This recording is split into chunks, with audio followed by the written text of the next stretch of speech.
Who elected Soros to dictate public policy and laws?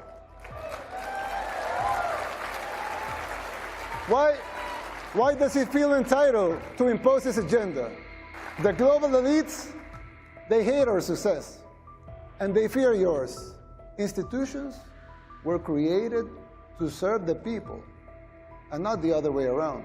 Well, so if the government can print unlimited amounts of money, why do they collect taxes? You pay high taxes only to uphold the illusion that you are funding the government, which you are not.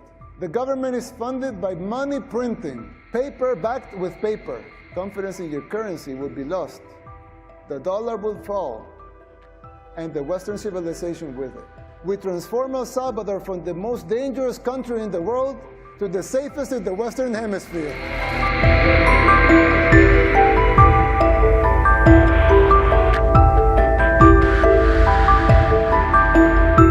The corrupt system work in tandem with the so-called international community, the NGOs, and of course the fake news, just like it happens here in the United States. Unelected bureaucrats are trying to instate public policy. Who elected them? They don't have a democratic mandate. If they want a seat in the table, they should run for office. Let the people vote. It will not be a pretty sight for them if the elections are free and fair. I mean, who elected Soros to dictate public policy and laws? Why does he feel entitled to impose his agenda? Let me tell you something. Soros and his cronies hit a brick wall in El Salvador.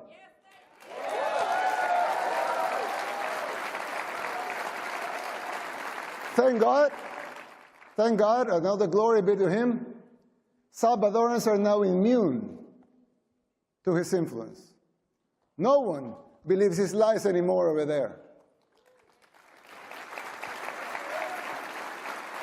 We just had free and fair elections. And we won in a landslide with more than 84% of the vote.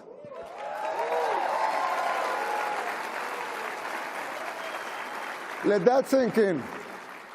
More than 84% of the people voted to continue our policies. Our victory is unprecedented in the history and modern democracies in the world. They also gave us a supermajority in Congress, more than that, 54 seats out of 60.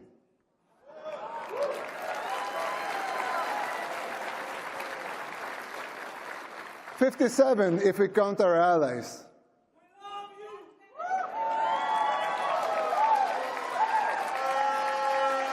That's 95% of Congress. Let that also sink in. The people of El Salvador have woken up, and so can you. The global elites, they hate our success, and they fear yours. The people's free will to choose their leaders is something they despise because they cannot control that.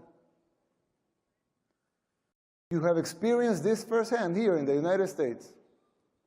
The global elites control the mainstream media, they finance campaigns, district attorneys, to mention a few.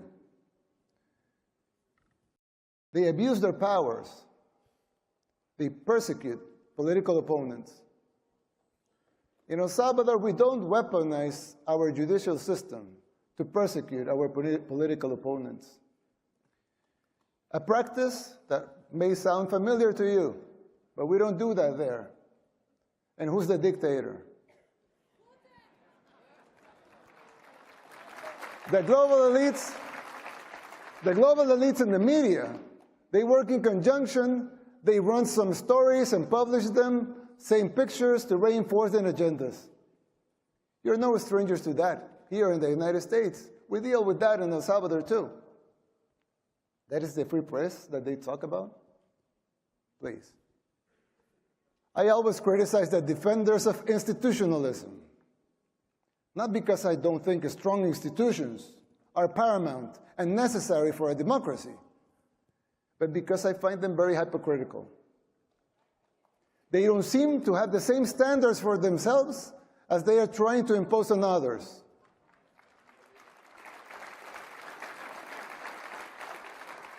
But there's yet another component that is more dangerous than a simple double standard. Institutions were created to serve the people, and not the other way around. For instance, the financial situation of the United States.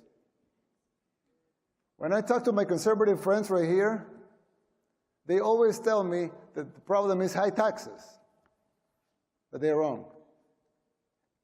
Of course, high taxes are extremely high here in the United States. I give you that. You're right in that. But that's not the real problem. The real problem is not the high taxes themselves, but the fact that they are not even really funding the government.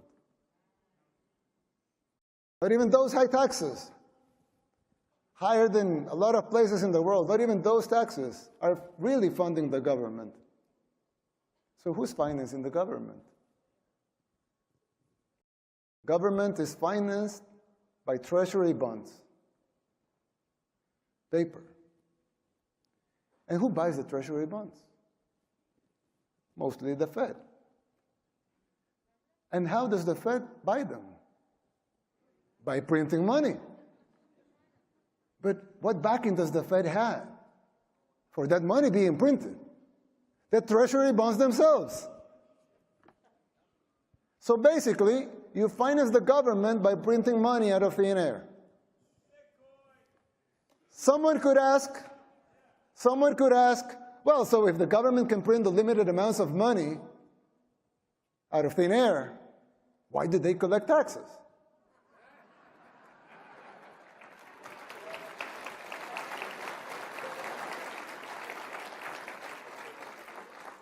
I mean, in theory, it would make sense, right? If they can print unlimited amounts of money, why would they need taxes for?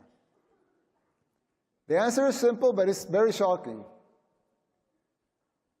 The real problem is that you pay high taxes only to uphold the illusion that you are funding the government, which you are not. It's shocking, but it's true. The government is funded by money printing, paper backed with paper, a bubble that will inevitably burst. The situation is even worse than it seems, because if most Americans and the rest of the world were to become aware of this farce, confidence in your currency would be lost, the dollar would fall, and the Western civilization with it. If the next president of the United States doesn't make the necessary policies and structural changes, sooner or later that bubble will burst. There's still time. You don't have to make the same mistakes we did in the 60s and the 70s. You can still jump before the water boils. Winning the election isn't enough to solve these problems. They will not simply go away as a consequence of an electoral result. It would take a total re-engineering of the government, top to bottom. It will entail making difficult decisions, like the ones we made in El Salvador since 2019, and they're already paying off. It will be hard. The system will push back.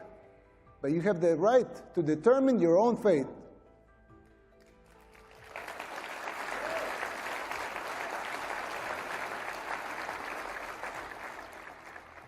Salvadorans did the same. The decision for the direction of our nation was ours, and it continues to be ours. We didn't tolerate being told what to do. In doing so, we did the unthinkable. Against all adversity, we transformed El Salvador from the most dangerous country in the world to the safest in the Western Hemisphere. We did it by defying the global elites. We told them no more. And that is my message to you. Put up the fight, because it is, in the end, it will be worth it.